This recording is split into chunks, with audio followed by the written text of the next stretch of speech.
So, welcome to What's Up Over Edmonton for October 2023. My name is Jeff Robertson, and I'm a member of the Royal Astronomical Society of Canada in Edmonton.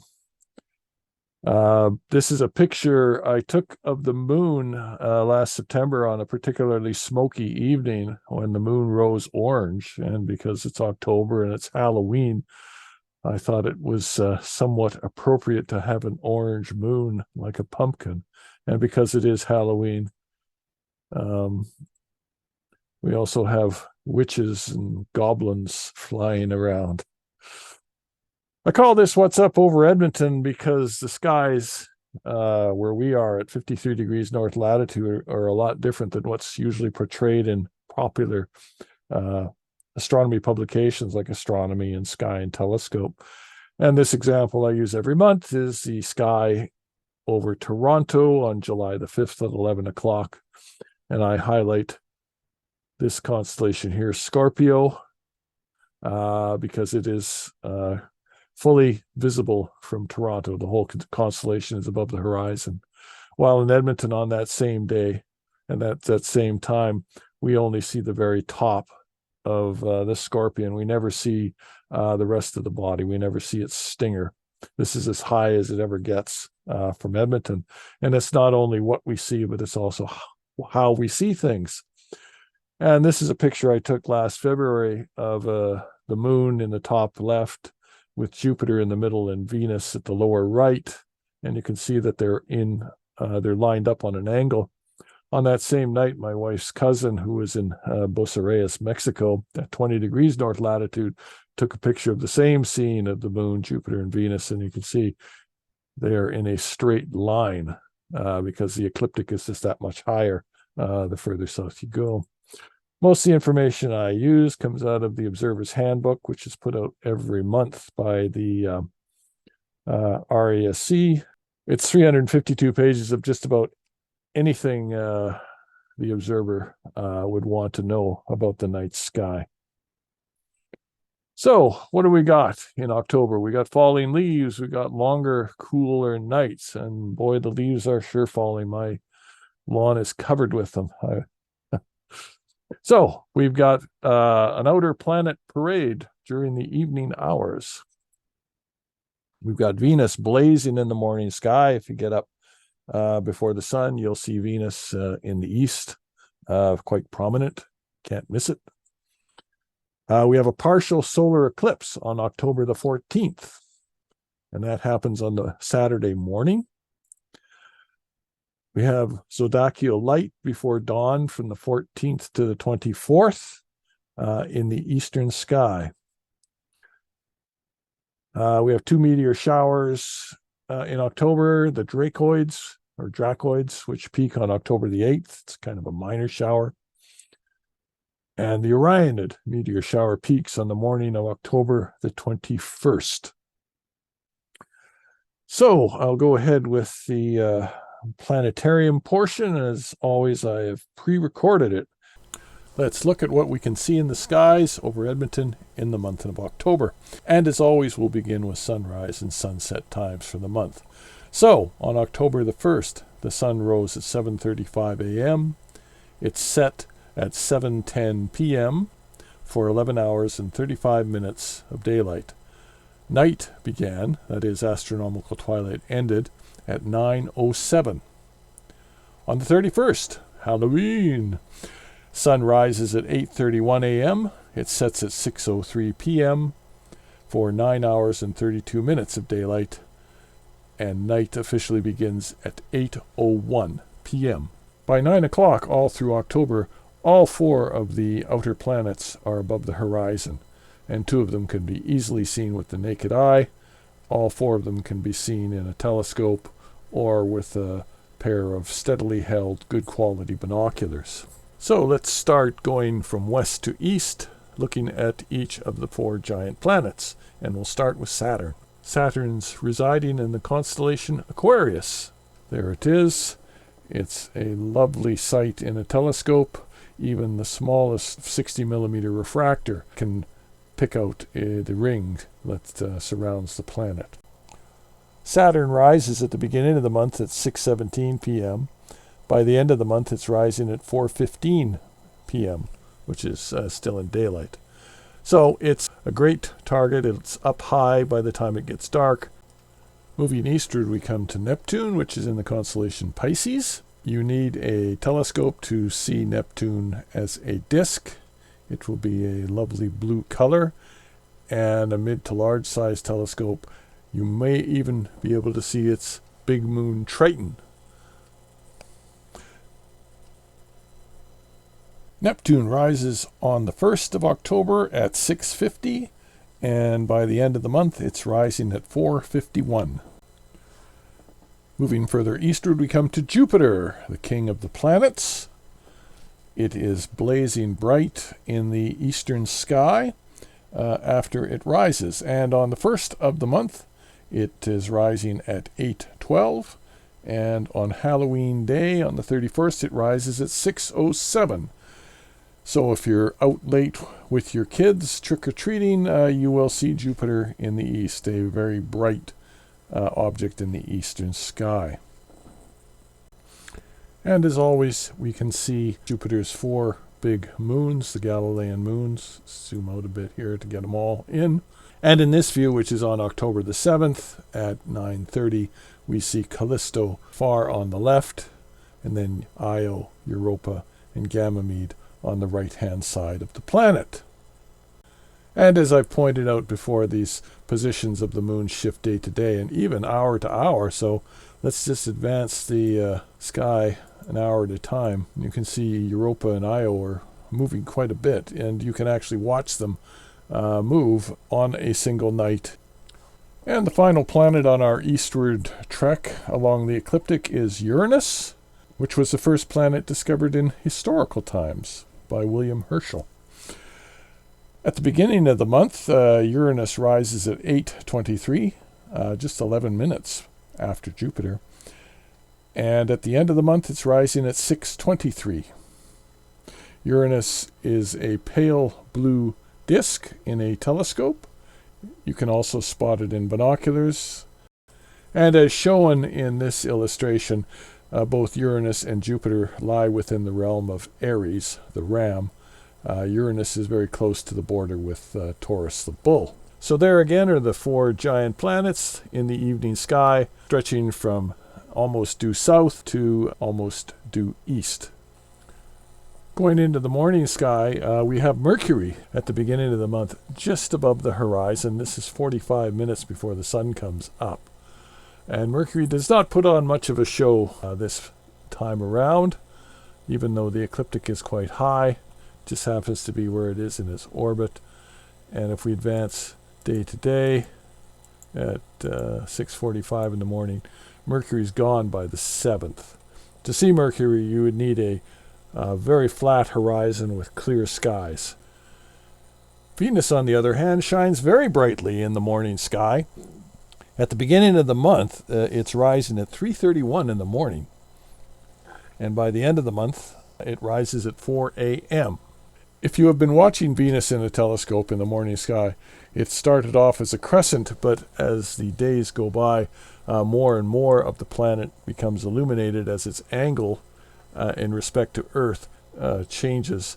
And of course, day by day, as it orbits the sun, it's getting further and further away from us, and it is getting a little bit dimmer. At the beginning of the month, it shines at magnitude minus 4.5, and here is Venus by the end of the month shining at magnitude minus 4.33. So it's still a pretty bright object, and you'll also notice that its phase has grown quite a bit too. Its surface illumination will almost become a full Venus as it moves further and further away from us in its orbit, as it swings behind the sun. Looking at where the moon is in relationship to the planets, first we'll go to the morning sky, where on the 10th it is near the planet Venus. The moon in the evening sky is near Saturn on the 23rd. It's passing Neptune on the 25th. And is passing over Jupiter on the 28th. And it is a full moon on the 28th as it passes Jupiter. and passing Uranus on the 29th. On the morning of October the 14th, which is a Saturday, we in Edmonton will witness a partial eclipse of the sun. Eclipse of the sun occurs when the moon passes directly in front of the solar disk. Now, if you happen to be in the path to totality, which Edmonton is not, for this eclipse, it is what is called an annular eclipse. The moon is near apogee in its orbit.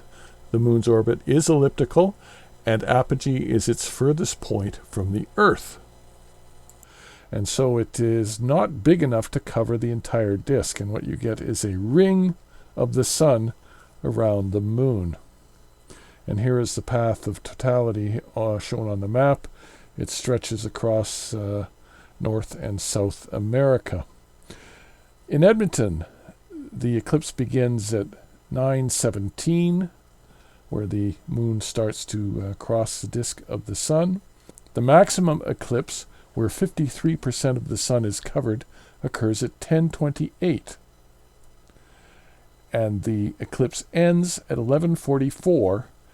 That is when the moon slides off the disk of the sun. Now, if the weather is good, I am sure the folks at our observatory in Coronation Park, in cooperation with the TELUS World of Science, will have telescopes ready to view the eclipse. It isn't safe to look at the sun without proper protection for your eyes, and certainly not through a telescope. You could burn a hole in your retina, and that is irreparable damage. Eclipse viewers are only meant for looking at the sun. They may look like sunglasses, but they're not. If you try and drive with these on, you will not see a thing. So again, that's on October the 14th, beginning at 9:17. Maximum is at 10:28, and it ends at 11:44, just before lunchtime. We have a couple meteor showers in October. The first is the Dracoids, which peaks on the evening of the 8th. It's not a great shower. Its average output is about 10 meteors per hour.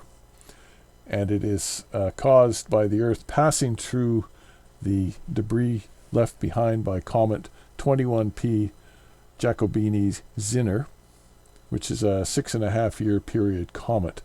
It's next in our area in 2025. One thing about the Dracoids is you can see it as soon as it gets dark. It's high up in the west-northwest sky. There's the radiant there. Most meteor showers peak after midnight when the Earth turns into the path, but the Dracoids are an exception. The other meteor shower this month is the Orionids, which peaks on the morning of the 22nd of October. And you can expect to see 20 or 30 meteors per hour, although in the past, sometimes as many as 60 to 70 have been reported. And this is caused by the Earth passing through the debris trail left by the most famous of comets, Comet Halley. Comet Halley will next be in the vicinity of Earth in 2061. So the advice for all meteor showers is to dress warm, take a blanket, take a hot drink, take a comfortable chair. Gravity chairs work great because you can recline and get a good view of the sky. The radiant points, which I've shown for both meteor showers, are where the meteors seem to emanate from, but they go all over the sky, north, south, up, down, east, west, etc. And just use your eyes. You don't need a telescope, you don't need binoculars, you just need naked eye and a dark sight. Light pollution is going to erase all but the brightest of meteors. And the moon conditions for these showers. For the Dracoids, the moon conditions are pretty good. It's a waning crescent moon at that time. Likewise, for the Orionids, it's a good moon. It's a first quarter moon that night, and the moon is set well before the radiant point for Orion has risen up into the sky. Looking toward the east before dawn, starting on the 14th and going for about 10 days afterwards, it is the last chance this year to see the zodiacal light, which is Sunlight shining on dust along the plane of the solar system. It will rise in kind of a pyramid shape in the east. Venus will be joining it this time. It's only seen on moonless nights around the spring and autumn equinoxes. I've often wondered what the ancients were seeing or even smoking when they would look at a star pattern and think they were seeing one thing when the star pattern didn't look anything like the thing they thought they were seeing. And I've picked on Aries more than once on this segment because to me it looks like a bent hockey stick or something, when what the ancients saw was a ram. However, just above Aries, if you are in a dark site, you can see an object that actually looks like what its name implies, and that is triangulum, and it actually looks like a triangle. So bravo to the ancients for naming a star pattern after something that looks like what it's supposed to be. You can't see this in the city very easily, but out in the country you should be able to pick it out. It's third and fourth magnitude stars that make up the three brightest stars of Triangulum. And sticking to the area of Triangulum, which is right next to the constellation Pegasus, which is a huge constellation, its most prominent feature is this. It's the Great Square of Pegasus.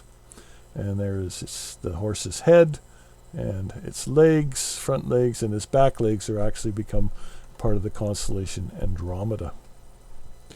So there's lots to see in this area of the sky with a telescope.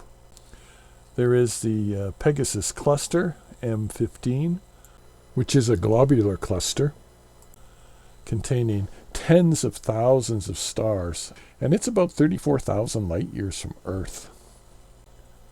On the other side of Pegasus is the Triangulum galaxy, or M33, located near the Triangulum constellation, and this is a classic spiral galaxy. It's also sometimes called the Pinwheel galaxy, and it's about 3 million light years from Earth. Of course, I've talked about this numerous times. M31, the Andromeda galaxy, the closest spiral galaxy to our own Milky Way. It's about 2.5 million light years away. And near it are two other smaller galaxies. Above it you can see M110, about 2.9 million light years from Earth. And then there's M32, also about 2.9 million light years from Earth. Both M32 and M110 are satellite galaxies of M31. Our own Milky Way has satellite galaxies. The large and small Magellanic Clouds are satellite galaxies of our Milky Way. You can't see them from Edmonton. You have to go quite a ways south to be able to see them.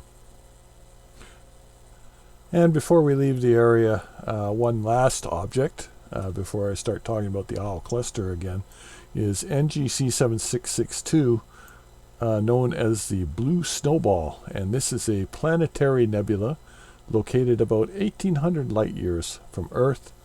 A planetary nebula is the final stage of a sun-like star before it dies, where it blows off layers of itself out into space, leaving behind a white dwarf to illuminate that gas.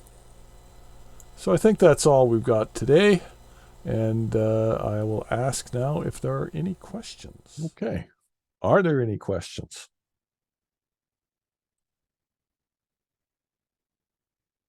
No? Okay. We'll go on to the moon. What do you see when you look at the moon? When it's full and round, do you see a balloon? Does it look like a cookie with the bite taken out? What do you see when you look at the moon? Okay. It follows a path every month of the year. Third quarter is on October the 6th. The moon is new on the 14th, and that's also the day of the partial solar eclipse, which I just mentioned. First quarter is on the 21st, and that night and early morning, the 22nd, is the Orionid meteor shower, as I mentioned. And the moon is full on October the 28th. And the October full moon is known as the Hunter's moon. Also has a number of other names: the drying rice moon, the falling leaves moon, the animal fattening moon, and the freezing moon. Okay, we'll look at a lunar feature, and I take these from either the binocular or telescope certificate program by the RASC, and this feature is in both of them. And it is the crater Clavius. And there it is right there in one of my not so good pictures. It's in the southern highlands beneath the crater Tycho. It's the second largest crater on the near side of the moon, and at 231 kilometers wide and 3,500 meters deep. It was named after Christopher Clavius, who lived between 1538 and 1612, and he was a mathematician and astronomer and helped design the Gregorian calendar that we use today. It's an easy target in binoculars. It's a very old crater, estimated to be about 3.85 billion years old. And as you can see in this image of mine, and I was pleasantly surprised it didn't turn out half bad, as I am the world's worst astrophotographer. There are many later impacts within the crater, as well as on its wall. And here's a better image where you can see more detail in and around Clavius. And the parts of it, the wall is almost completely eroded. And this is a view from the Lunar Reconnaissance Orbiter looking straight down on the crater. The LRO found indications of water in trace amounts below the surface. And in pop culture, Clavius was the site of the moon base in the movie 2001: A Space Odyssey. For our constellation, I've picked Pegasus, and I'm kind of surprised at myself. I've never had Pegasus before. Pegasus is a prominent constellation in the northern sky near the end of summer and through autumn. There's the star field it resides in. There's the astronomical drawing of Pegasus. It's named after the winged horse in Greek mythology, and the constellation was one of 48 constellations listed by the 2nd century astronomer Ptolemy. Today, Pegasus is one of the 88 constellations officially recognized by the International Astronomical Union. And this is an illustration of the winged horse. Pegasus contains 5 stars brighter than 3rd magnitude, which means you can see them in the city. And 4 of them are in the most prominent feature of the constellation, which we call the Great Square, which makes up the body of the horse. These 4 stars make up the corners of the square and are about 15 degrees across, or 30 full moons diameters across the Great Square. In Greek mythology, Pegasus, the flying horse, was part of the story of Andromeda and Perseus. Andromeda was to be sacrificed to the sea monster for the transgressions of her mother against the gods. The hero Perseus cut off the head of Medusa the Gorgon, whose gaze would turn any living creature to stone, and rode Pegasus as he rescued Andromeda. There are a number of constellations in that area of the sky which ties into that story. And there were a couple movies made of the story, one in 2010 with CGI creatures. But I like the 1981 version with Ray Harryhausen's stop motion creations. Pegasus contains a number of interesting objects, so we'll look at a few of them. I already mentioned in the monthly sky segment M15, but M15 is a globular cluster shining at a magnitude 6.4, which means you can see it with binoculars. It's 34,000 light years from Earth, and it is approximately 175 light years across with an estimated 100,000 stars within it. It appears as a fuzzy star in binoculars and can be seen in 3-inch and larger telescopes. And there's a picture of it there. Typical globular cluster. 51 Pegasi is a sunlight star. There it is there. About 50.6 light years from Earth. And it shines at magnitude 5.5, so naked eye visible from a very dark site. And I mention it only because it was the first main sequence star found to have an exoplanet orbit in it, and the planet turned out to be nothing like what we expected. There's the star there. The planet had a mass half of Jupiter, orbited very close to its parent star every 4.25 days, and an estimated surface temperature of around 1200 degrees Celsius. So we won't be going and visiting that one anytime soon. The next objects are galaxies. There is NGC 7331 right there, and Stephan's Quintet, which is off to the left, lower left-hand corner there. NGC 7331 is a spiral galaxy about 38 million light years away. It appears very similar in size to our own Milky Way, and it was discovered by English astronomer William Herschel in 1784, and was one of the first objects he described as a spiral nebula. NGC 7331 is the brightest galaxy in the field of visual grouping known as the NGC 331 group of galaxies. And in this image, you can see other members that lie far in the background, distances of approximately 300 to 350 million light years away. Stephan's Quintet is a visual grouping of 5 galaxies discovered by Edward Stephan in 1877. The group is the most studied of all compact galaxy groups, and 4 of the 5 galaxies in the quintet are actually physically attracted to one another by gravity, and will likely merge with each other in a far-off future and probably form a giant elliptical galaxy. It's approximately 280 million light years from us, and an image of the quintet was one of the first images released by the James Webb Space Telescope in 2022. And there is that image there. So let's go to space history.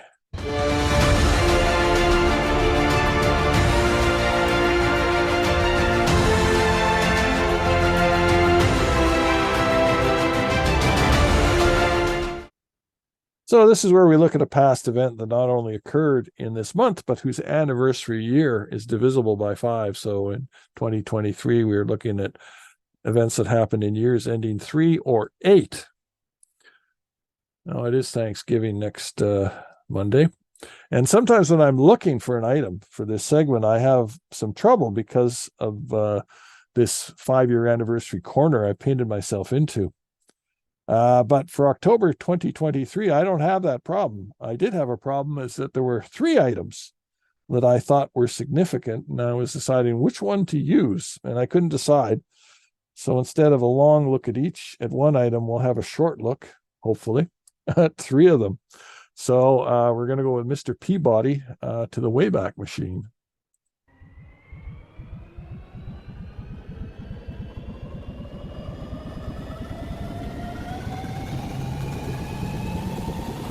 And our first stop is in 2003.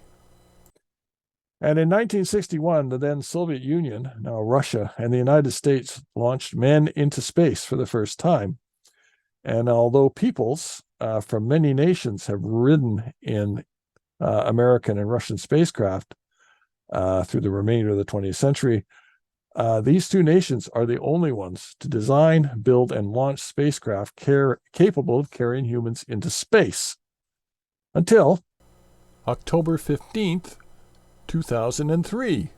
China became the 3rd nation to design, build, and launch a spacecraft capable of carrying a human being into space.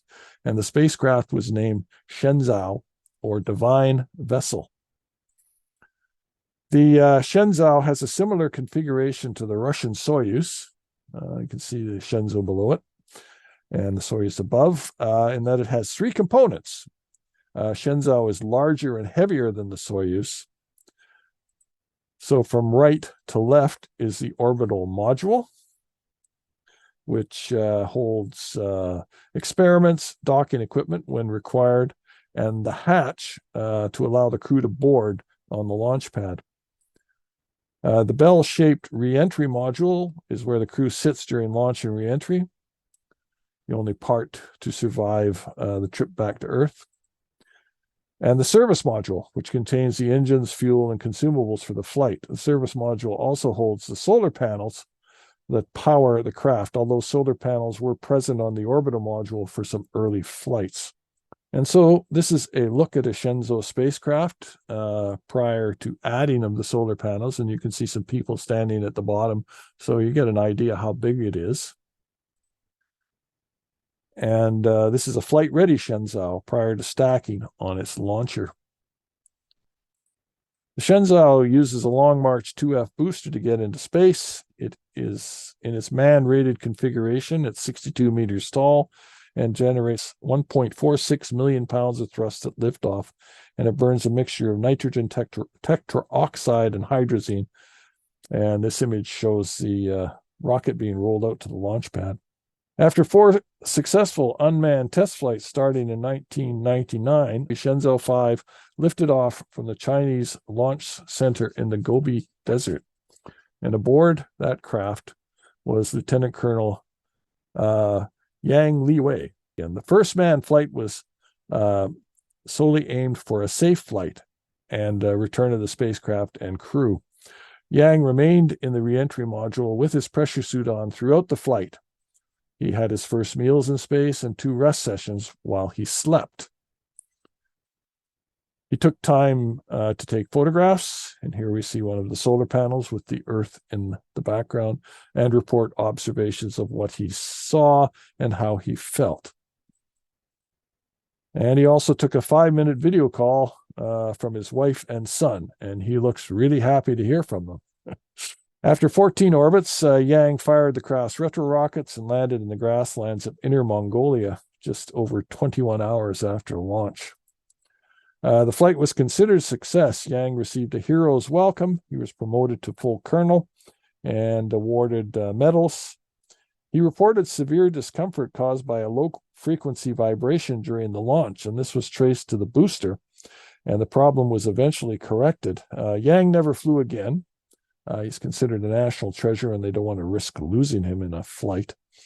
China takes a very measured approach to spaceflight. The next flight, Shenzhou 6, did not fly for another 2 years. So let's keep going in our time machine.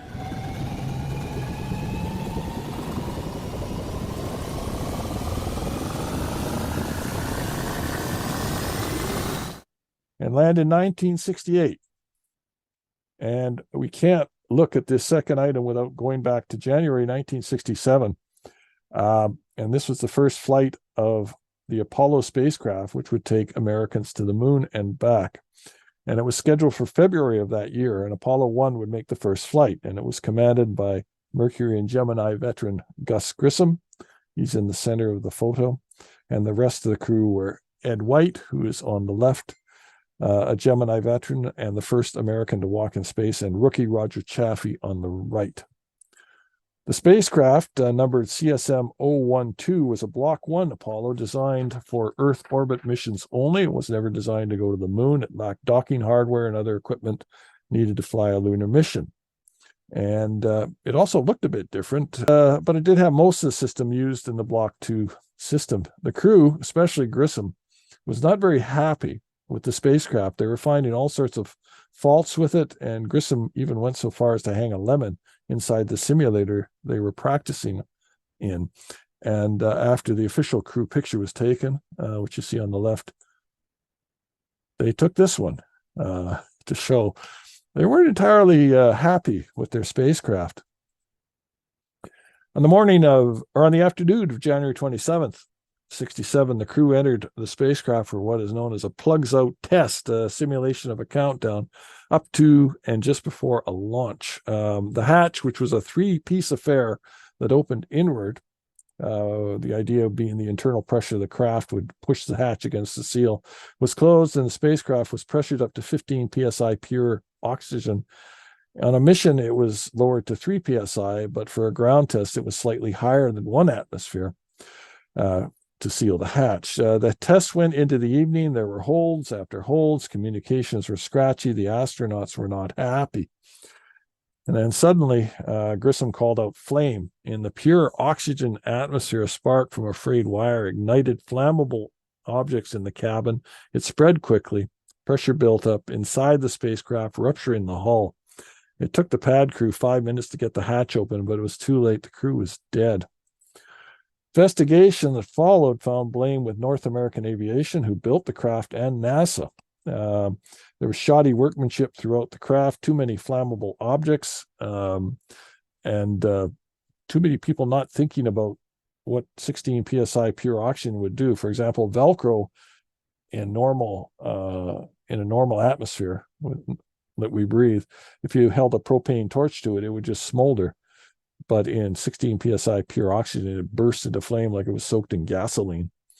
NASA was faulted for testing with pure oxygen at high pressure and never considering that a fire would occur. The wiring was redone with different insulation that was inflammable. The spacesuits were redone, made out of fireproof material, and the use of flammable objects within the cabin was kept to a minimum, and the program was delayed for 20 months, which brings us to October 1968. And Apollo 7 was the first crewed flight of the Apollo spacecraft. There were no Apollos 2 and 3, and Apollos 4, 5, and 6 were unmanned test flights. Apollo 7 was commanded by Wally Schirra.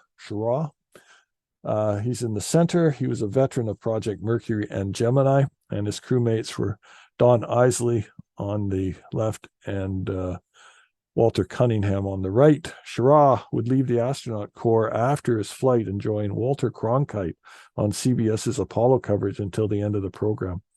Apollo 7 would be Isley's and Cunningham's only flight. The spacecraft CSM 101 was completely redone, incorporating the lessons from the Apollo 1 fire, including, most importantly, a single piece hatch that opened outward, then could be opened in 15 seconds. It's to be launched in orbit on October 11th, 1968 by the two-stage Saturn 1B rocket, the smaller cousin of the Saturn V moon rocket. After reaching orbit, Schirra fired the CSM's RCS rockets to pull 50 feet ahead of the S4B second stage and turned the spacecraft around to simulate rendezvous and docking.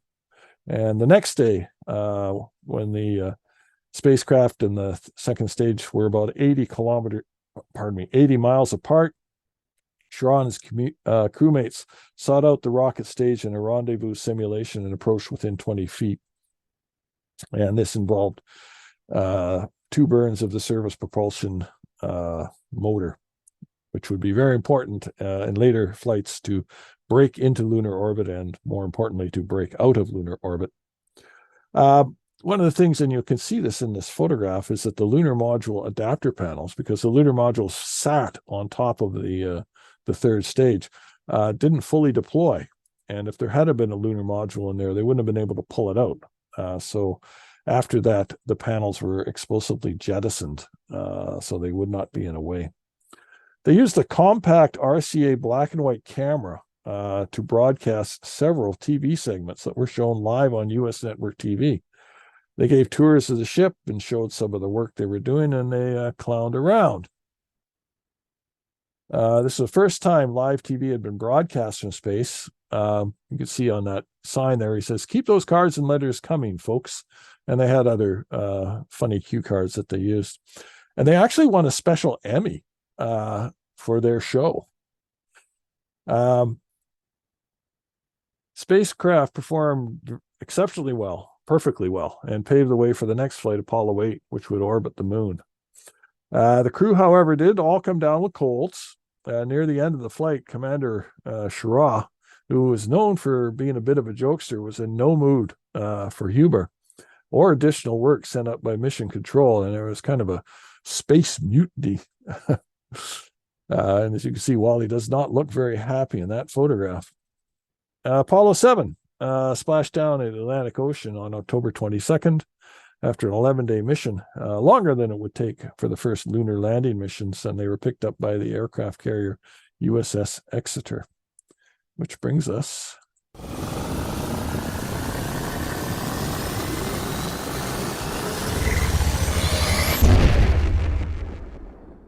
back 100 years. Now, I was still in elementary when I got interested in space and astronomy, and I went to my school library and borrowed what books they had, and they must have been really old books because some of them called this the Andromeda Galaxy. They called it the Andromeda Nebula, and it was a spiral nebula too. Now, of course, we know this is a galaxy. It's not a nebula. It's a spiral galaxy, just like our own Milky Way, and it's more than 2 million light years distance. 100 years ago, we didn't know this, but we know this now because of this guy, Edwin Hubble, who was an American astronomer who played a crucial role in establishing the field of extragalactic astronomy and was regarded as the leading observational cosmologist of the 20th century. He was born in 1889. He went to the University of Chicago, graduated in 1910, and was a Rhodes Scholar. Spent 3 years at Oxford and returned to the U.S. in 1913 and taught high school for a year, and then entered the University of Chicago on a graduate program to study astronomy. As he was completing his PhD studies, the director of the Mount Wilson Observatory in California was looking for new staff. The observatory's new 100-inch Hooker telescope, there it is there, was nearing completion. And this was the largest telescope in the world at this time. So they were recruiting people, and Hubble accepted a job offer and completed his PhD dissertation on photographic investigations of faint nebula. At Mount Wilson, Hubble studied reflection nebula within the Milky Way, but soon returned to the so-called spiral nebula, objects he had investigated for his doctorate. And the status of the spirals was then unclear. The idea that they were visible galaxies like the Milky Way had fallen from favor in the latter half of the 19th century, and most thought they were collections of stars and dust and gas within our own galaxy, and that there was only one galaxy, our galaxy. The 100-inch Hooker telescope was the largest, most powerful in the world, and it was able to resolve individual stars in the spiral nebula. And on October 6th, 1923, Hubble took this image of the Andromeda Nebula, M31, and in this image, he identified a star that he took to be a nova, and you can see it on the upper, the main. This, of course, is a negative image. The dark circle is the core of what turns out to be a galaxy, and you can see something marked with an N. And this was an individual star that he identified and marked it with an N, thinking it was a nova. But he examined the light curve in the coming weeks and found the star was a Cepheid variable. A Cepheid variable is a class of variable stars whose periods of variation, that is the time from one cycle to another, are closely related to their luminosity, how bright they actually are. Not how bright we see them, but how bright that star actually is. And is a useful measuring stick for interstellar and intergalactic distances. And so if you know the luminosity of the star, you can determine how far away it is. So Hubble changed his notation on the plate from nova to variable. You can see it up in the top right-hand corner, VAR in red. And he determined the Andromeda Nebula was at least 900,000 light years distance, well outside of our own galaxy, and was indeed another galaxy. Hubble's findings in the Andromeda Nebula and other relatively nearby spiral nebula swiftly convinced the great majority of astronomers that the universe contains a myriad of galaxies, and understanding of Cepheid period luminosity relationship improved, we now know the current distance estimate to Andromeda Galaxy is 2.48 million light years. So today we know there are hundreds of millions of galaxies, and this image taken by the Space Telescope that bears Hubble's name is testament to that fact. After his discovery of the truth about galaxies by measuring redshifts of spectra of galaxies, Hubble determined that they are moving away from us. And as if we'd made some sort of cosmic faux pas, the universe was expanding. He continued to work and publish. Edwin Hubble died in 1953. He never had any children, but he was mourned by his wife and his cat, Copernicus. You can see him holding the cat there. And with that, I will say Heavens Above is a great source for all sorts of astronomical information. You can find, you can make custom star maps for your area. You can track satellites. You can track comets. It's a great source. Next What's Up is on Wednesday, the November the 1st, 7:30. Our next RASC regular meeting is on Monday, October the 16th. Normally it would be on the 8th, but that's Thanksgiving. So we are having it on the third Monday of the month instead of the second as we normally do. And with that, I'll say thank you. And if there are any questions, I will try to answer them.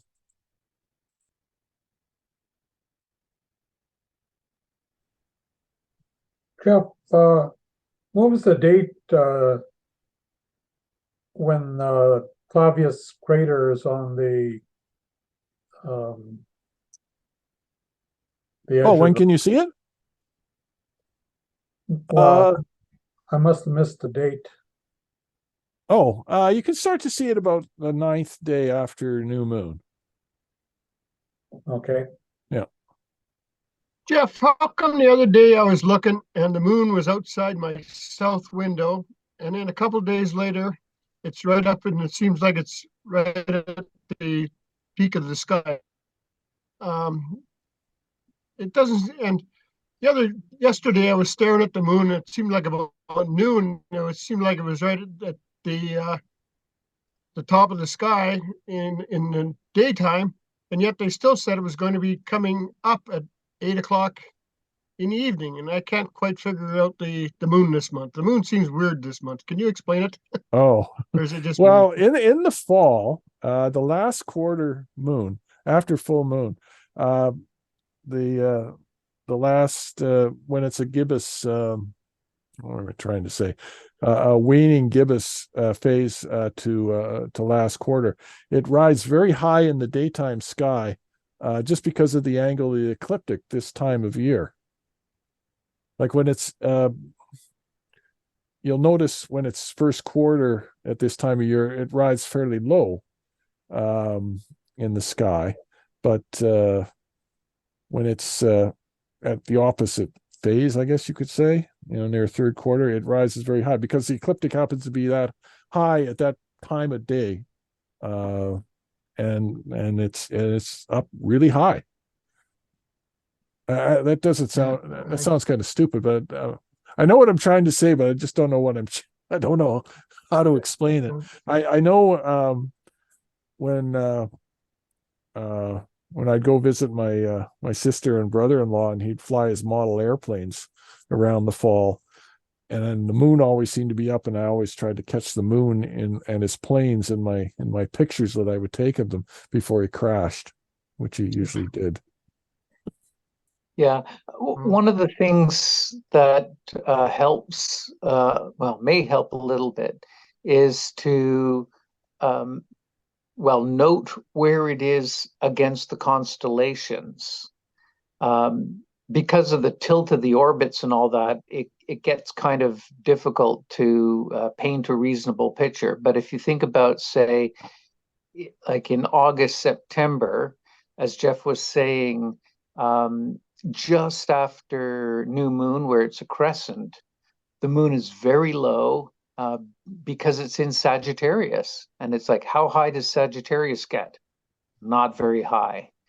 And then as it passes full moon, it starts showing up in Aries, then Taurus. Taurus, thank you, Gemini, and those are far north.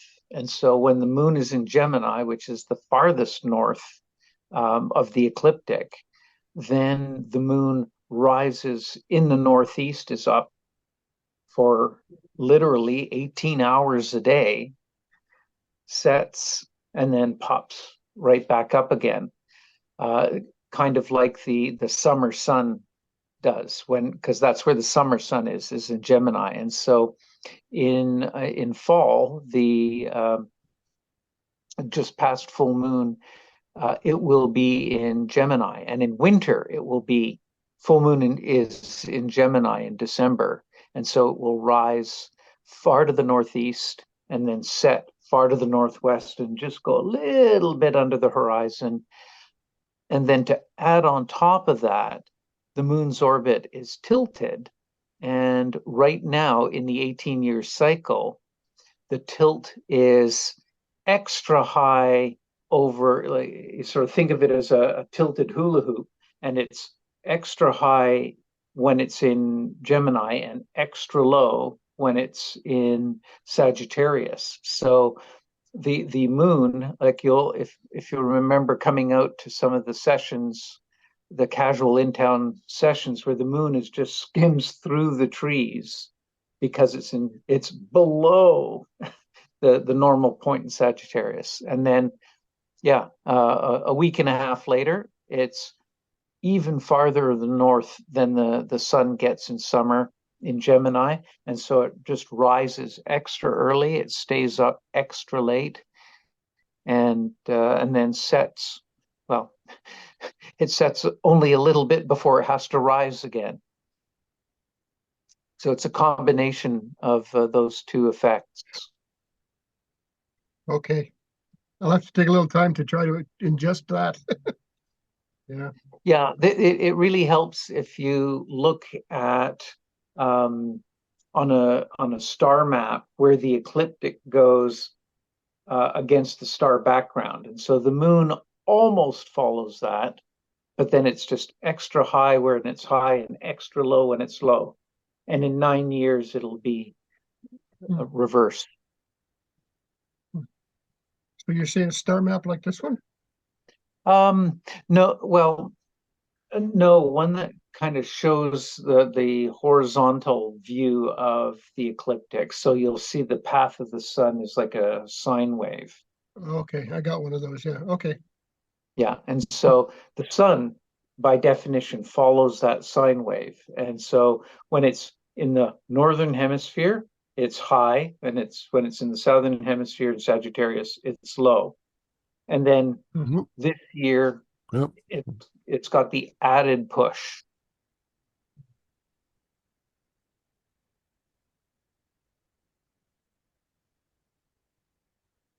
There. You're saying? There's your sine wave. Yeah, there we go. Yeah. Yeah. Okay. Okay. Yeah. Maybe I'll do something with that next month. I'll throw that in for my moon segment.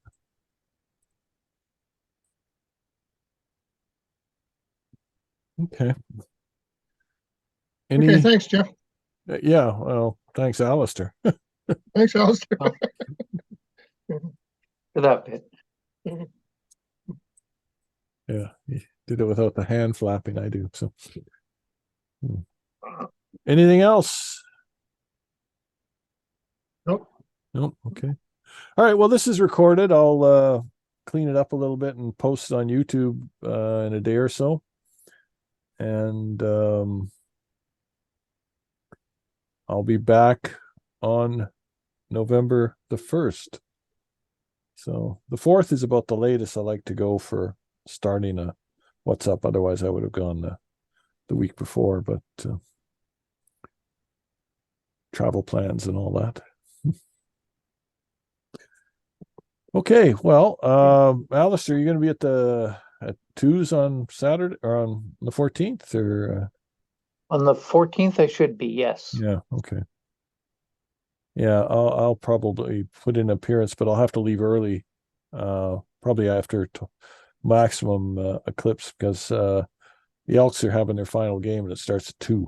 So we like to leave about an hour and a half beforehand to catch the bus. So instead of the Ring of Fire, are we going to call it the Cookie Bite of Fire? Yeah, sure, why not? Yeah, yeah, would look like a cookie, wouldn't it? Yeah. What is the maximum? I came in 53%, 53. Yeah. Well, 53 point something or other. So a big bite. a big bite. It'll take a big bite. And then we got another one in April 8th, 2024. Not as big a bite, but I'll be For down. me, it will be a full bite. I'm going to totality. Yeah, me too. Hopefully. My wife's sister's cabin on Lake Erie is almost dead center on the center line. So all we need is the weather. I was showing her a simulation down of what it's going to look like because they didn't quite understand it. And my brother-in-law said, Nobody does. "What do you mean it's only going to be what? It's going to be an hour or so? No. It's minutes. But you know, and they go by quick. I say it looks like a hole in the sky. So Yep, it really works on your inner lizard. yeah. All right. Well, thank you very, very much for you guys Good night. taking time out, and we'll see you next month, I hope. So I wish you all a good night. Thank you very much. Thanks, night. Alistair. Thanks. Thanks, Jeff.